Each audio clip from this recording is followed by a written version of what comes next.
네, 북미 정상회담이 일주일 앞으로 다가온 가운데 트럼프 대통령과 김정은 위원장의 세계 회담 윤곽이 구체화하고 있습니다. 북미 회담 시간은 한국 시간으로 10일 오전 10시로 확정이 됐고요. 장소와 의전도 상당 부분 가닥이 잡힌 모양새입니다. 북미 정상회담의 디테일이 속속 드러나면서 북미 간의 협의가 순항하고 있다는 분석이 나오는데요. 네. 관련 내용들 짚어보겠습니다. 문성묵 한국국가전략연구원 통일전략센터장, 김현욱 국립외교원 교수 나오셨습니다. 두 분 어서 오십시오. 네, 안녕하십니까. 자, 북미 정상회담까지 이제 딱 일주일 남았습니다. 네. 말씀드린 대로 세계 회담을 위한 준비가 하나둘씩 좀 착착 갖춰지는 모습인 것 같은데요. 일단 궁금한 것은 뭐 알려지지 않고 있어서 판문점에서 사흘 연속도 오늘까지 하면 나흘일 텐데 회담이 이루어지고 있습니다. 네. 아마도 오늘 종료될 거란 예상이 나오고 있는데 일단 양측 간에 어떤 뭐 구체적인 협상 진척이 잘 이루어지고 있다고 보시는지 한 번씩 들어볼까요? 예, 사실 회담 결과는 구체적으로 나오지 않고 있기 때문에 예. 정말 좋은 건지 아니면 좀 부정적인 건지 지금으로서는 예단하기가 매우 어려운데 그러겠네요. 미측에서도 협상에 진전이 있었다, 예. 잘 됐다, 긍정적이다 이런 표현들을 하고 있어요. 네. 그런 걸로 봤을 때는 사실 안 될 것 같으면 만날 필요가 없죠. 네. 그런데 실무자가 계속 그것도 5번이나 계속 시차를 두고 만났다고 하는 것은 만날 때마다 서로 입장 차이를 조율하면서 그걸 좁혀가는 과정을 이어가고 있다. 그런 점에서는 무언가 6월 12일 발표할 합의 내용에 어떤 접점이 마련되고 있는 것이 아닌가라는 그런 기대감을 가질 수 있을 것 같아요. 다만 예. 그 합의 내용이 무엇일지 정말 우리가 바라고 미국이 바라고 온 세계에 기여하는 그런 정말 역사적인 그런 내용이 담길지 아니면 또 우리가 기대하는 것보다는 좀 못 미칠지는 현재로서는 알 수 없으나 지금 다방면으로 그동안 준비 과정이 이루어졌잖아요. 네. 싱가포르에서도 있었고 판문점에서도 있었고 또 김영철 부위원장이 뉴욕에 가서 워싱턴에 가서 일련의 과정들을 통해서 이제는 6월 12일 날짜 시간까지 정해진 예. 이 회담의 이 준비가 비교적 뭐 흔들리긴 했었지만 예. 순조롭게 진행되고 있다라고 일단 봐야 될 것 같습니다. 네. 말씀하신 대로 12일에 정말 과연 북미 정상회담이 열릴 수 있을 것인가 걱정이 많았는데 좀 확정적인 것 같습니다. 네. 시간이 나왔는데요. 싱가포르 시간으로 오전 9시면 좀 이르다고 봐야 되는 건가요?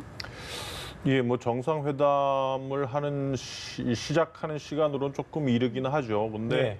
아마도 그 트럼프 대통령도 얘기를 했지 않습니까? 뭐 여러 번 만날 수 있다 얘기를 했고, 그리고 이제 계속해서 이제 판문점에서 이제 썬킴 대사와 이제 북측 대표단 간의 실무 협의가 계속 진행이 되고 있고, 그래서 어젠다가 상당히 좁혀질 걸로 예상은 하지만. 김정은 위원장이 이제 라브로프 러시아 외교장관을 만난 자리에서 단계적 비핵화를 계속 얘기를 했단 말이에요. 네. 그리고 뭐 언론 보도에 따르면 트럼프에게 주어진 김영철 부위원장 통해서 주어진 그 서신에도 뭐 트럼프를 여러 차례 만나고 싶다 뭐 이런 얘기를 했다고 하고 뭐 그렇기 때문에 아마도 지금 단계에서 상당 부분 의견차가 좁혀졌겠지만. 여전히 그 두 정상들이 직접 만나서 좁혀야 될 부분은 분명히 있다고 저는 봅니다. 네. 그게 이제 하루 만에 다 좁혀질지 아니면 뭐 그 며칠 더 걸릴지 그거는 모르죠. 근데 아마도 두 정상이 만나서 뭐 오늘 해보고 안 되면 오늘은 뭐 요 이슈만 한번 좁혀보자.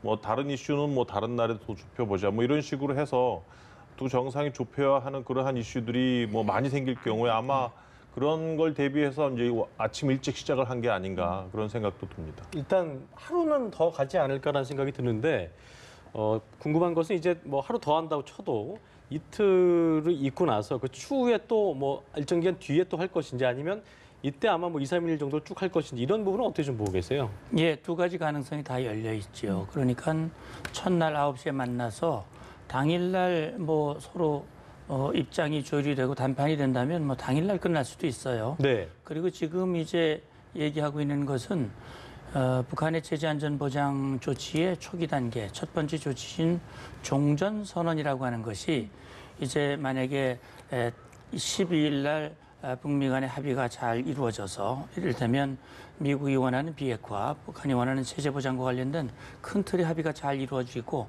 그렇게 해서 그 이행의 첫 번째 단계, 첫 번째 조치로서 종전선언을 남북미가 한다라고 합의가 된다면 그렇다면 그 다음 날, 바로 당일날 하기는 어려울 거고 그 다음 날 문재인 대통령이 날아가서 싱가포르에서 함께 남북미 정상이 종전을 선언하는 그런 절차로 갈 가능성도 있지요.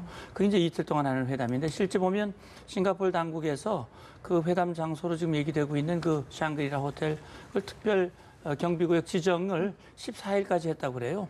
그런 걸로 보면 최소한 한 이틀 정도는 할 가능성을 대비해서 네. 그렇게 한 것 같고요. 방금 김 교수님께서도 말씀을 하셨지만 사실 비핵화와 체제안전보장이라는 게 한 번 만남으로 되는 게 아니거든요. 그렇죠. 그렇기 때문에 결국은 이번 합의를 통해서 이를테면 뭐 초기 단계, 중간 단계, 최종 단계 이렇게 만약에 한다면 종전 선언을 하는 그런 단계, 수교를 하는 단계, 평화협정하는 단계 이런 각 단계마다 미북 정상이 다시 한번 만날 필요가 있을 수도 있어요.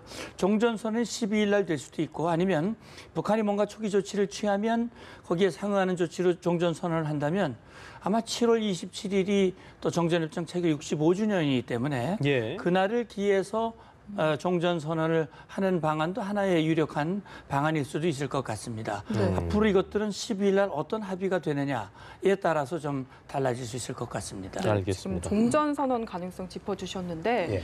문재인 대통령이 8일에 사전 투표를 하기로 했다고 하거든요. 이거 좀 감안을 하고 있는 거라고 봐야 되겠죠.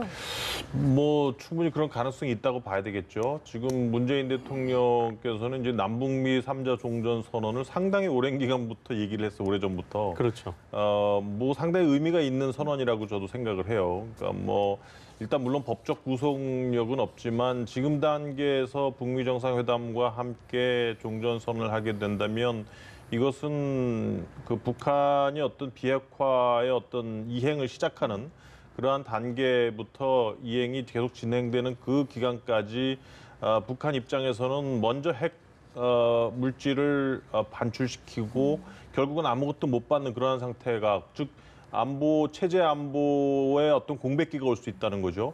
지금까지 체제 안보를 핵에 의해서 계속 지탱을 해왔는데 아무런 대가도 못 받고 핵만 어떻게 빼냐 이게 북한이 계속 주장하는 거 아니겠습니까? 그렇죠. 그래서 물론 뭐 북미 간의 합의 내용에 북한의 체제 안전은 어떻게 보장을 하고 북미 수교를 해서 어떻게 보장을 하고 합의 내용이 있겠지만 그 합의를 이행하는 데는 상당히 시간이 걸리기 때문에 그리고 이제 미국이 주장하는 거는 어쨌든 핵 먼저 반출한 다음에 주겠다는 것이고 예. 그래서 아마 이제 종전 선언은 법적 구속력은 없지만 어쨌든 종전 선언을 통해서 북미 간의 뭐 대북 적대시 정책 철폐라든지 상호 간의 어떤 뭐 그 무력 사용 금지라든지 이런 것을 명문화시킴으로써 어느 정도는 북한으로 하여금 핵을 그 CVID 할 수 있는 그러한 뭔가 체제 안전 안심할 수 있는 그러한 여지를 부여해 줄 수가 있다. 그런 중요한 의미가 있다고 보여지고 또 하나는 예. 종전 선언에서 이제 중국을 뺀다는 거는 저는 상당히 의미가 있다고 봅니다. 네. 물론 이제 그 평화 협정에서 이제 중국이 들어가겠지만 지금 상태에서 종전 선언부터 미국, 중국이 같이 다 들어가 버리면 제가 보기에 평화협정 서명하기 상당히 힘들어질 겁니다. 그 문구 하나하나 만드는 데 있어서 미중 간에 계속 부딪힐 거고 네. 아마 중국은 주한미군 철수 분명히 못을 박을 거고 미국은 안 된다고 할 거고 그 사이에 낀 뭐 남북한은 상당히 힘들어질 거기 때문에 일단은 줄기를 좀 미국 중심으로 잡고 중국이 좀 따라오게 하려는 그러한 문재인 대통령의 전략이 아닌가 그런 생각이 듭니다. 그래서 이번에 그 김영철 부위원장이 평양 들어가기 전에 베이징 들렀을 때 중국 측에다가 이제 잠시만 좀 익스큐즈를 구하고 종전선언 좀 좀 물러서 계셔 주시고 평화협정 때 같이 하겠다 이런 뭐 대우를 하지 않았을까라는 예상도 나왔거든요. 네. 그렇게 봐야 될까요? 글쎄, 뭐 그런 뭐 모르겠어요. 그 김영철 부위원장이 중국 측에 그 얘기를 했는지 안 했는지 저도 잘 모르겠는데 뭐 보도는 그런 식으로 나왔었죠. 예. 그러니까 이제 그 달리엔에 가서 두 정상이 북중 정상이 만났을 때 중국 시진핑 측이 경제 지원을 해주는 대가로 뭐 종전 선언이라든지 뭐 평화 협정이라든지 이런 데 예. 중국이 항배 배제되지 않도록 그런 거를 상당히 좀 주문을 했다는 거, 뭐 다른 주문도 있었지만 그런 뭐 언론 보도는 저도 들었습니다. 알겠습니다. 네, 어쨌든 종전 선언까지 좀 기대를 해보려면 일단 북미 정상회담이 잘 돼야 할 텐데 지금 장소도 많이 관심을 받고 있는데 샹그릴라 호텔이 아마 유력할 것 같다 이런 이야기가 나왔더라고요. 네, 그러니까 유력하다고 하는 건 싱가포르 정부 측에서 샹그리라 호텔 특별경비구역으로 지정을 했어요. 10일부터 14일까지. 네.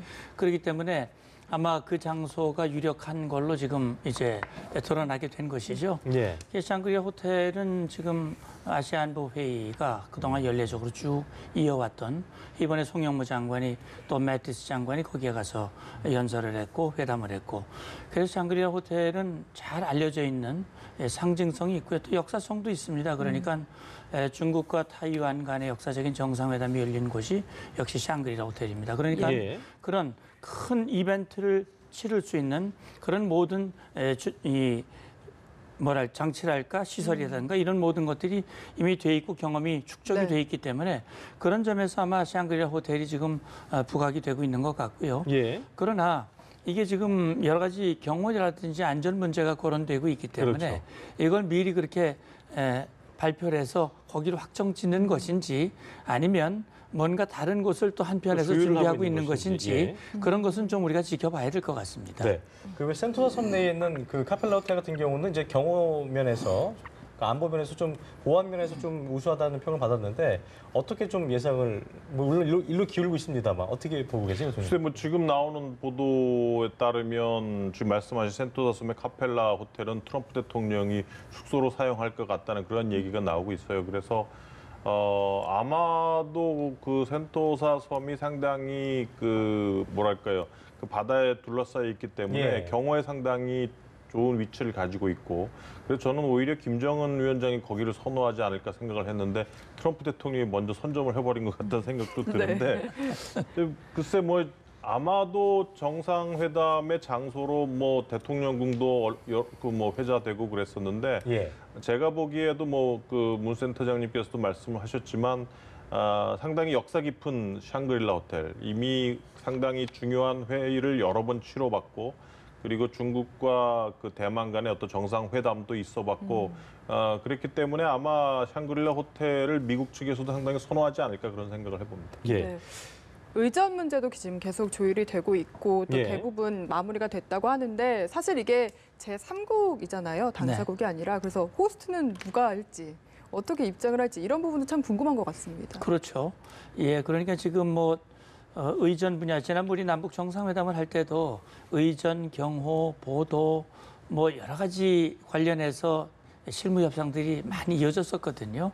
이번에도 아마 그렇게 되는 것 같습니다. 의전 문제도 있고 말씀하신 대로 이 양쪽이 싱가포르라고 하는 제3의 장소에서 만나는 거니까 누가 호스트가 될지 네. 뭐 이런 것들도 이제 아마 정리가 돼야 될 것 같고요. 아마 공동으로 해야 되지 않을까 싶기도 한데 예. 그래서 그런 부분들, 그다음에 이제 의전이라는 게 처음에 어디서 어떻게 만나고 그다음에 어떻게 입장을 하고 악수를 어떻게 하고 어떻게 앉아서 좌석 배치는 어떻게 하고 배석자는 어떻게 하고 그다음에 예를 들어서 9시부터 시작이 된다면 오전 회의는 어떻게 하고 오후는 어떻게 하고 만찬은 어떻게 하고 이런 모든 일정들이 다 합의가 될 것, 동선들도 합의가 될 것이고요. 예. 그다음에 이제 역시 가장 중요한 경호 문제인데 특히 싱가포르라고 하는 것, 이곳 특히 김정은 위원장으로서는 가장 최고 지도자가 되고 가장 멀리 간 곳이 북경일 텐데 싱가포르는 훨씬 더 먼 곳이고 제3의 장소거든요.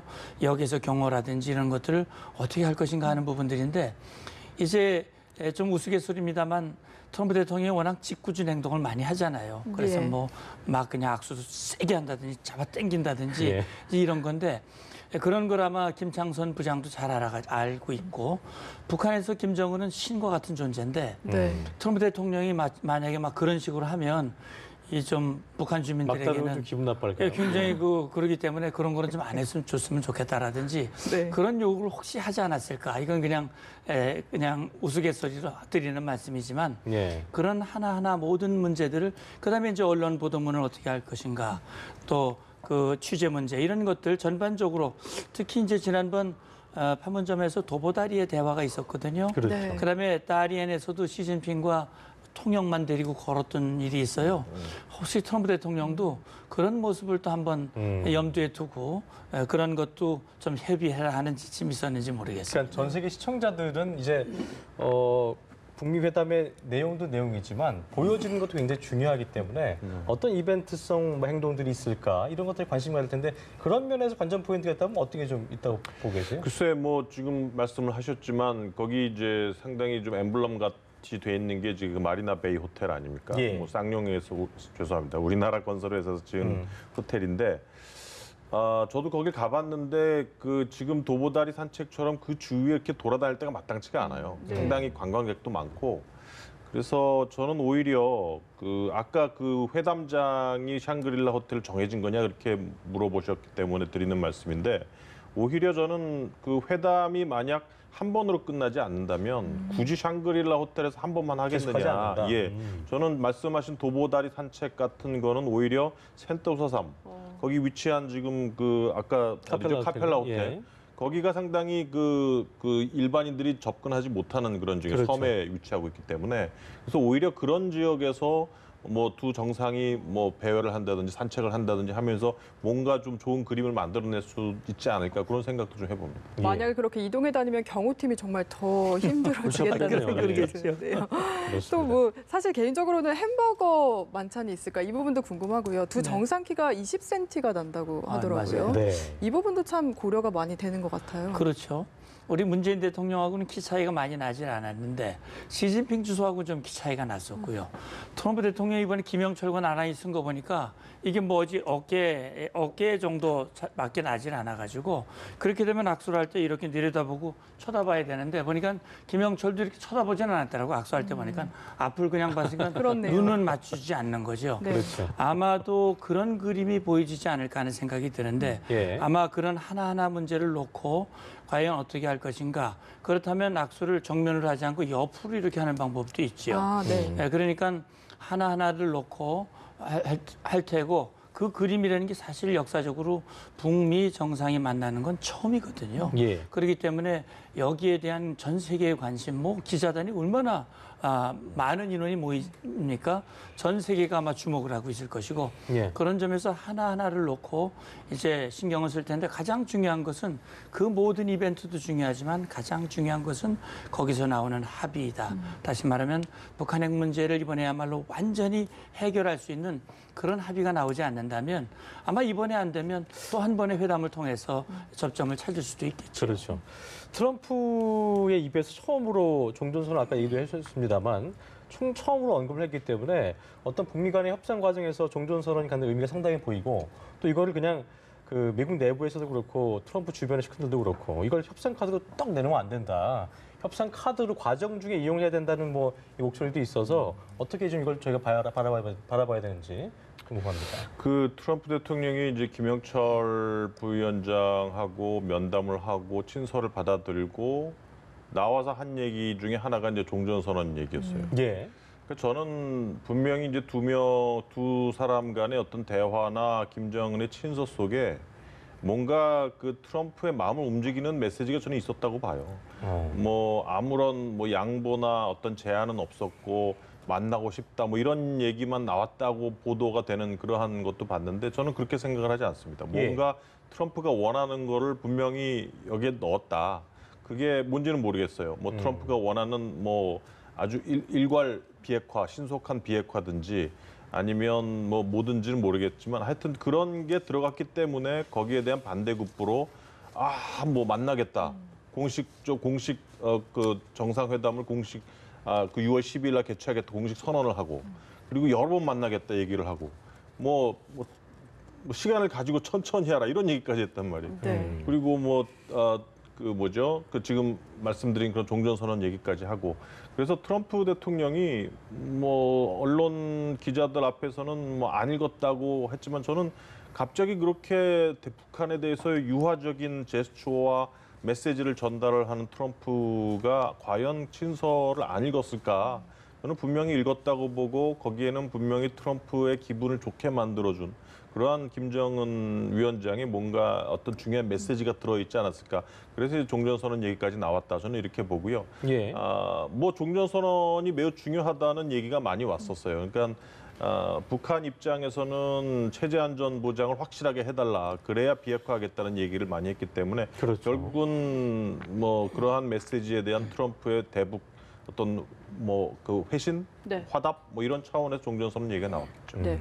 그 당시에 트럼프 대통령이 또 한 이야기가 이 최대 압박이라는 용어를 더 이상 사용하길 원하지 않는다 이런 그렇습니다. 얘기도 또 했었는데 이 부분이 또 샌더스 대변인이 약간 부인하는 듯한 발언을 해서 이걸 어떻게 해석해야 되냐 이 부분도 좀 논란이 있는 것 같은데. 예, 그래서 보니까 네. 미국 언론에서는 트럼프 대통령에 대한 좀 회의적인 그런 평가들을 많이 하고 있더라고요. 그렇습니다. 그러니까 과거에 트럼프 대통령은 그동안에 있었던 역대 정부의 북핵 문제와 관련된 협상이 모두 실패로 끝났다. 그래서 본인은 결코 그런 실패를 반복하지 않겠다라고 얘기를 했고 북한이 미국이 바라는 CVID 방식의 비핵화를 단기간 내에 이루지 않는다면 대북 해제, 제재를 해제하지 않겠다고 하는 입장을 누차 밝혀왔거든요. 네. 그런 차원에서 이제 최대 압박이라는 용어를 더 이상 안 쓰고 싶다라고 하는 것이 단순히 김영철을 향한 립 서비스인지 김 교수님 말씀대로 정말 좋은 얘기를 들어서 거기에 대한 화답으로 얘기했는지 알 수는 없지만